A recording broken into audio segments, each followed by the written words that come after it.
अस्सलाम वालेकुम दोस्तों। आज की वीडियो में हम बात करने जा रहे हैं उन दो राज बड़े पार्टिकल्स के बारे में जिन्हें ना तो इंसानी आंख ने देखा है ना के छुआ, लेकिन फिर भी वो इस यूनिवर्स की बुनियाद है, प्रोटॉन्स और न्यूट्रॉन्स।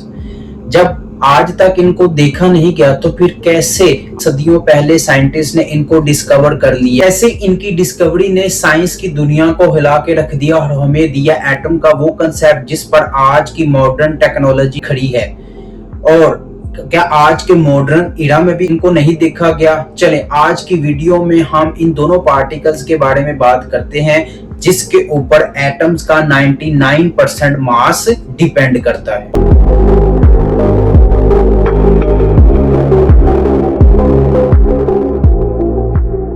प्रोटॉन और न्यूट्रॉन्स की डिस्कवरी से पहले मैं आपको थोड़ा इसके बैकग्राउंड के बारे में बता दूं कि जब सर विलियम क्रोक्स ने 4 ट्यूब वाला एक्सपेरिमेंट किया और हमें कैथोड रेज के बारे में बताया, उसी दौर में एक और साइंटिस्ट थे गोल्डस्टीन। उन्होंने ये बताया कि इसी डिस्चार्ज ट्यूब में कैथोड रेज के अलावा एक और रे पाई जाती है।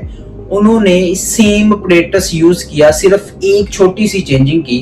उन्होंने इसी डिस्चार्ज ट्यूब में जो कैथोड था उसको परफोरेटेड कैथोड बना दिया। परफोरेटेड का मतलब क्या है कि उस कैथोड में आप सुराख कर दें, वो परफोरेटेड कैथोड बन जाए। इसके बाद उन्होंने इस डिस्चार्ज ट्यूब में प्रेशर भी सेम रखा, सेम वोल्टेज अप्लाई किया।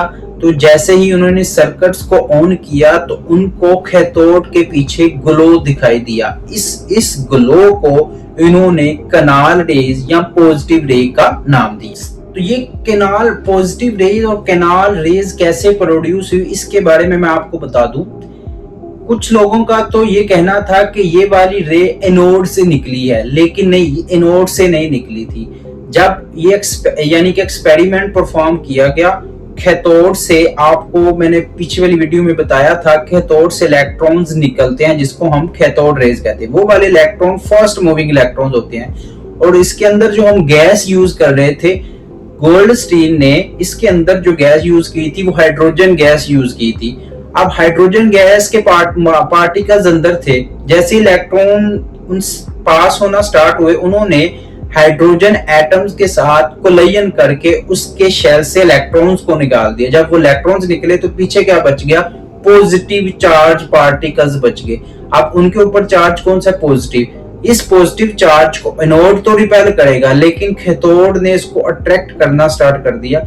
जैसे ही ये पॉजिटिव रे उस कैथोड परफोरेटेड से पास हुए तो उसके पीछे हमें ग्लो दिखाई दी। यानी कि ये वाली जो पॉजिटिव रेज है जिसको गोल्डस्टीन ने पॉजिटिव रे का नाम दिया था, ये एनोड से नहीं निकली थी। इसके अंदर जो उसने गैस यूज की थी ये उससे जनरेट हुई, यानी कि उसकी आयोनाइज हो। इसको हम कह सकते हैं, आयोनाइज भी कह सकते हैं कि उस गैस की आयोनाइजेशन से ये पॉजिटिव रेज प्रोड्यूस हुई। जैसे ही गोल्डस्टीन साइंटिस्ट ने इसको पॉजिटिव रे किस वजह से कहा था, इस रे के ऊपर इसने मैग्नेटिक और इलेक्ट्रिक फील्ड दोनों अप्लाई किया। ये इसने मैग्नेटिक फील्ड में अपनी बेंडिंग शो करवाई। इससे ये पता चल गया इस रे के ऊपर भी कोई ना कोई चार्ज है। उसके बाद इसने इसके ऊपर इलेक्ट्रिक फील्ड अप्लाई किया और इसका जो बेंडिंग है वो नेगेटिव प्लेट की जानिब हुआ, जिससे इसको ये पता चल गया कि इस रे के ऊपर पॉजिटिव चार्ज है। इसके बाद इसने इसको पॉजिटिव रे का नाम दिया। उसके बाद इसने इसकी E/m वैल्यू निकाली और जैसे ही इसने इसकी E/m वैल्यू निकाली तो इसको ये पता चल गया कि ये वाली रे इसकी E/m वैल्यू इलेक्ट्रॉन के कंपैरिजन में काफी कम है। उसकी रीजन ये है कि इसका मास ज्यादा है। इन्होंने बारे में भी बताया कि जो कैथोड रेज है ये कैथोड रेज के ऑपोजिट में ट्रेवल करती है। यानी कि अगर कैथोड रेज एनोड की तरफ ट्रेवल कर रही है तो ये इसके ऑपोजिट डायरेक्शन 180 का एंगल बना के इसके ऑपोजिट में ट्रेवल करेगी। अच्छा, गोल्डस्टीन ने पॉजिटिव रे की सारी प्रॉपर्टीज के बारे में बता दिया था, लेकिन उन्होंने ये नहीं था बताया कि यही पॉजिटिव रे बेसिकली क्या है, प्रोटॉन है।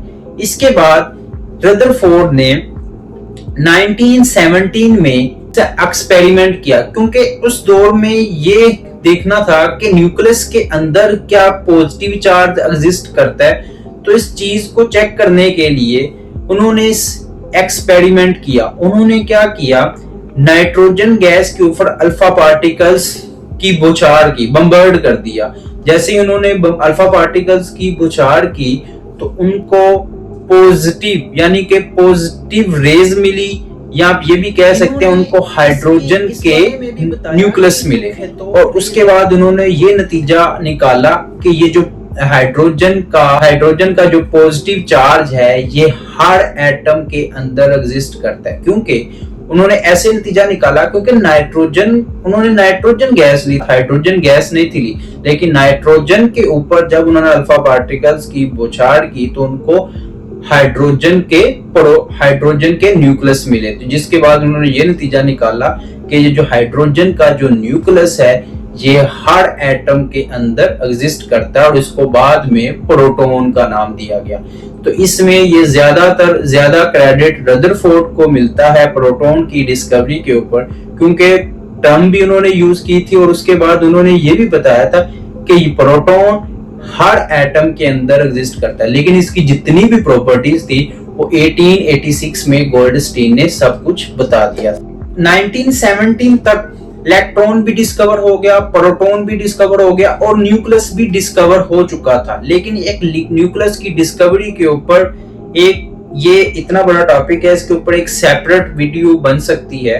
तो हम इसमें सिर्फ प्रोटॉन और न्यूट्रॉन की डिस्कवरी के बारे में देखेंगे कि 1917 तक प्रोटॉन और इलेक्ट्रॉन डिस्कवर हो चुके थे। यानी कि साइंटिस्ट का ये नजरिया था ये दोनों पार्टिकल हर एलिमेंट में एग्जिस्ट करते हैं। लेकिन इसमें उन्होंने एक एक्सपेरिमेंट ये किया कि उन्होंने जब हीलियम का कंपैरिजन हाइड्रोजन के साथ किया। अब हीलियम का एटॉमिक नंबर होता है 2, हाइड्रोजन का होता है 1। जब इनका कंपैरिजन किया तो एक हीलियम का एटम हाइड्रोजन के 2 एटम के इक्वल होना चाहिए, लेकिन ऐसा उनको नहीं दिखाई दिया। उसमें क्या हुआ कि हीलियम का एटम 2 हाइड्रोजन के कंपैरिजन में ज्यादा वेट शो कर रहा था। साइंटिस्ट ने क्या किया, 2 और हाइड्रोजन ऐड किए, तब जाके इक्वल मास आता था। यानी कि आप ये कह सकते हैं कि एटॉमिक नंबर जो था, यानी कि जो प्रोटॉन था, वो एटम का एग्जैक्ट मास शो नहीं करता। ये साइंटिस्ट के लिए एक बहुत बड़ी मिस्ट्री थी कि जो एटम को अपना जो जितने प्रोटॉन्स है उसकी बेस के ऊपर उनको अपना एग्जैक्ट मास, एटॉमिक मास शो करना चाहिए। लेकिन उसके बाद रदरफोर्ड ने ये प्रेडिक्शन की थी कि इसी एटम के अंदर एक और पार्टिकल भी एग्जिस्ट करता है जिसका मास प्रोटॉन्स के इक्वल ही होता है। रदरफोर्ड की प्रेडिक्शन के बाद इन्हीं के एक स्टूडेंट थे जेम्स चैडविक। उन्होंने 1932 में एक एक्सपेरिमेंट किया। उन्होंने क्या एक्सपेरिमेंट किया, उन्होंने बेरिलियम लिथियम बोरोन की एक शीट ली, उसके ऊपर अल्फा पार्टिकल्स की बौछार की। जैसे ही उन्होंने बेरिलियम की शीट के ऊपर अल्फा पार्टिकल्स की बौछार की तो उन्होंने डिटेक्टर से देखा कि एक न्यूट्रल पार्टिकल इससे जनरेट हो रहे हैं। तो उन्होंने इसकी डिटेक्शन के लिए उसके आगे पहले उन्होंने डिटेक्टर लगाया तो देखा एक न्यूट्रल पार्टिकल जनरेट हो रहे हैं। उसके बाद उन्होंने उसके आगे पैराफिन रख दिया। पैराफिन बेसिकली वैक्स टाइमोन टाइप की चीज होती है, उसको आगे रखा तो वही पार्टिकल्स उस पैराफिन में से प्रोटॉन को क्या कर रहा था, रिकॉइल कर रहा था, नॉकआउट कर रहा था। तो इससे साइंटिस्ट जेम्स चैडविक ये नतीजा निकाला कि इसी एटम के न्यूक्लियस में एक न्यूट्रल पार्टिकल भी एग्जिस्ट करता है जिसका मास प्रोटॉन के मास से अप्रोक्सीमेटली इक्वल होता है और इसके ऊपर कोई चार्ज नहीं होता। जेम्स चैडविक के एक एक्सपेरिमेंट के बाद इन्होंने ये कंक्लूजन निकाला कि ये जो न्यूट्रल पार्टिकल है बेसिकली यही एटम के न्यूक्लियस में एग्जिस्ट करते हैं, जिसको उन्होंने बाद में न्यूट्रॉन का नाम दिया। दोस्तों मैं आपको यहाँ पे एक सीक्वेंस के बारे में बता दूं। सर विलियम क्रॉक्स ने डिस्चार्ज ट्यूब वाले एक्सपेरिमेंट को परफॉर्म तो किया था, लेकिन उन्होंने कैथोड रे इसकी फंडामेंटल प्रॉपर्टीज के बारे में कुछ नहीं था बताया। इसको बताया था जे.जे. थॉमसन ने। इस वजह से उनको इस अचीवमेंट के ऊपर नोबेल प्राइज से भी नवाजा गया। यानी कि इलेक्ट्रॉन की डिस्कवरी का सारा क्रेडिट जे.जे. थॉमसन को जाता है। उसके बाद गोल्डस्टीन ने नो डाउट बहुत सी प्रॉपर्टीज के बारे में पॉजिटिव रेज की प्रॉपर्टीज के बारे में बताया था, लेकिन इसकी जो प्रोटॉन की डिस्कवरी का सारा क्रेडिट किसको जाता है? रदरफोर्ड का, जो बेसिकली जे थॉमसन के ही स्टूडेंट थे। और इसके बाद इन्हीं के स्टूडेंट हेडविग है, उन्होंने न्यूट्रॉन को डिस्कवर किया और इनकी इस अचीवमेंट के ऊपर उनको भी नोबेल प्राइज से नवाजा गया। तो दोस्तों ये तीनों पार्टिकल हर एलिमेंट में एग्जिस्ट करते हैं, इलेक्ट्रॉन और न्यूट्रॉन। अब ये एक एटम के मॉडल में कैसे एग्जिस्ट करते हैं?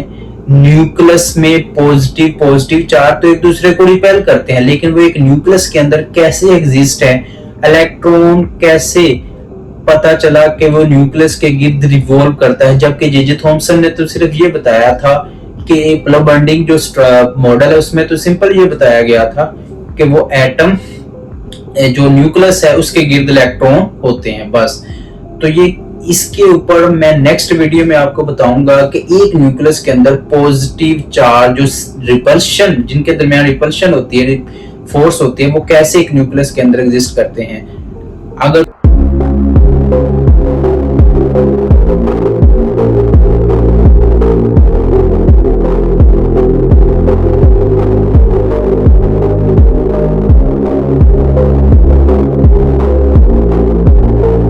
करता हूं कि आप लोगों को प्रोटॉन और न्यूट्रॉन की डिस्कवरी के बारे में अच्छे तरीके से नॉलेज आ चुकी होगी, जो मैं कंसेप्ट था वो आप लोगों का क्लियर हो चुका होगा।